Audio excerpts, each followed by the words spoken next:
So basically outliers क्या होते हैं जो हमारे एक्चुअल डेटा से बहुत ज़्यादा डिफरेंट हो। सपोज एक क्लास में स्टूडेंट्स की एवरेज एज है लाइक 19 20 21 19 20 एंड कुछ एक ऐसी एज है जैसे सपोज किसी की 75। तो ये क्या हो गया, एक आउटलायर हो गया हमारे लिए, जो हमारे एक्चुअल डेटा से बहुत ही ज़्यादा अलग हो, उसे हम आउटलायर कहते हैं। तो हम अगर हमें फाइंड आउट करना है कि हमारे डेटा सेट में आउटलायर है या नहीं है और कौन सा पॉइंट डेटा पॉइंट आउटलायर है, उसके लिए हम क्या यूज़ करते हैं? उसके लिए हम यूज़ करते हैं IQR, which is inter quartile range,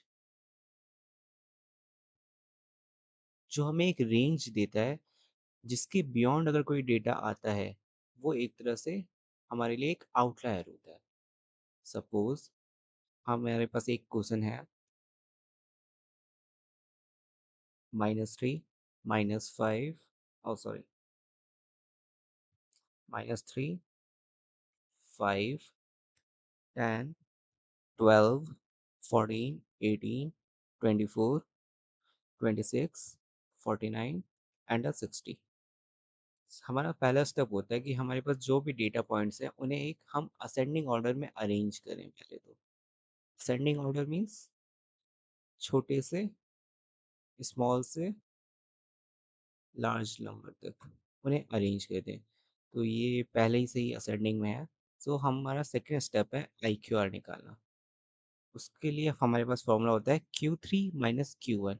अब ये Q3 और Q1 का मीनिंग है यहाँ पर कि क्वार्टाइल्स की बात कर रहे हैं। क्वार्टाइल्स मीन्स लाइक हमने 100 को 4 इक्वल पार्ट्स में डिवाइड कर दिया।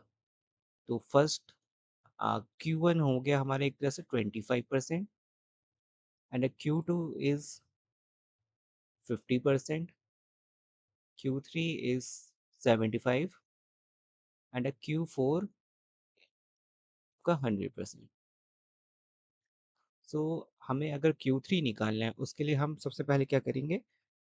हमारे पास फॉर्मूला होता है percentile upon 100 into n+1। n है यहाँ पर total number of given data points, जो हमारे पास टोटल नंबर है हमारे डेटा पॉइंट्स का, बेसिकली काउंट्स, हमारे डेटा पॉइंट्स का कितना काउंट है। और परसेंटाइल आपका, अगर हम Q3 की बात करें तो बेसिकली हम 75 परसेंटाइल की बात कर रहे हैं। सो ये कितना हो जाएगा? 75/100 into n+1, total number of counts is 3 36 39 8 10।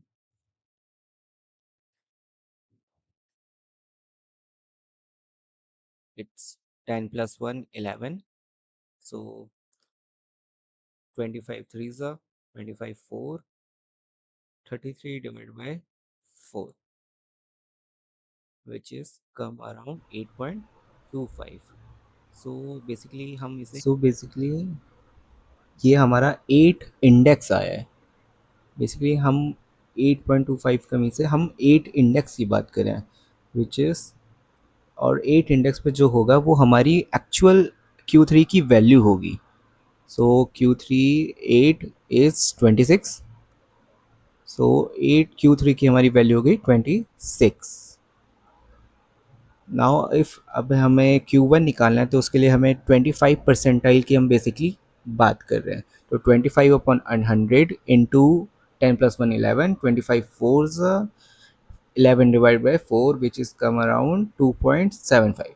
So basically third index, तो थर्ड इंडेक्स हमारा which comes to 10।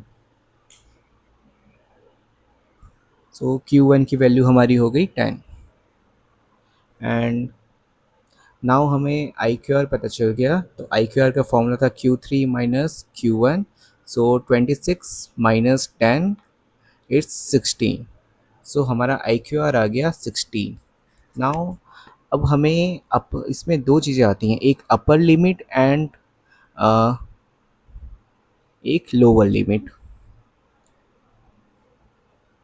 Lower limit जो हमें बेसिकली एक रेंज बताती हैं कि अगर हमारा डेटा इन रेंज में लाई करता है तो वो वैलिड है, अगर वो इसे एक्सीड कर रहा है तो वो इनवैलिड है। एंड अपर लिमिट का फॉर्मूला होता है Q3 plus 1.5 I Q R and Q1 is minus 1.5 I Q R.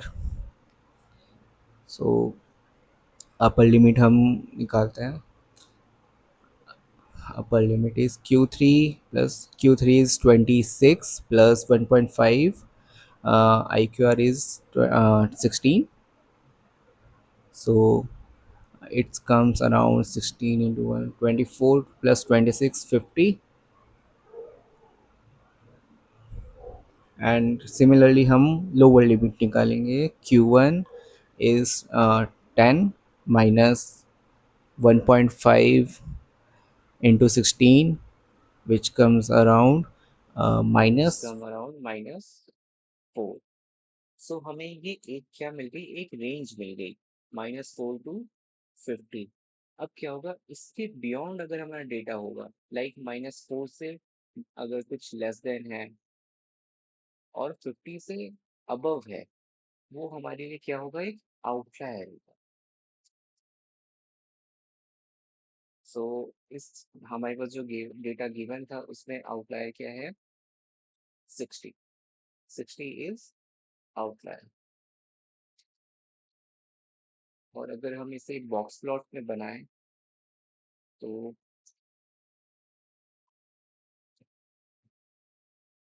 ये हमारा बॉक्स प्लॉट है जिसे हम सीमॉन की लाइब्रेरी का यूज़ करके पाइथन में बना सकते हैं, जिससे हमें आउटलायर्स हमारे कितने हैं हमारे डेटा सेट में ये पता चल जाएगा।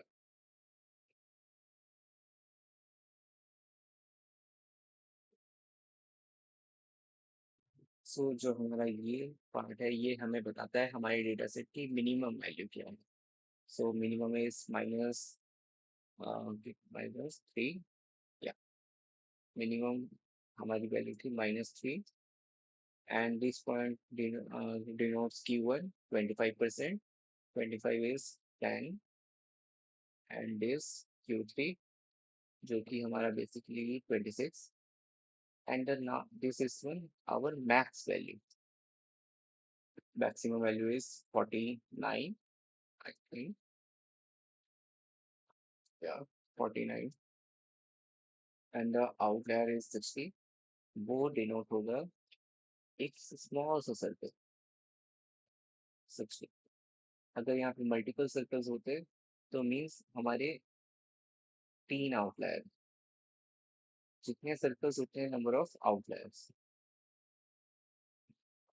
पर अभी हमारे इस data set given data set में सिर्फ एक आउटलायर है which is 60। I hope you understand everything. Thank you.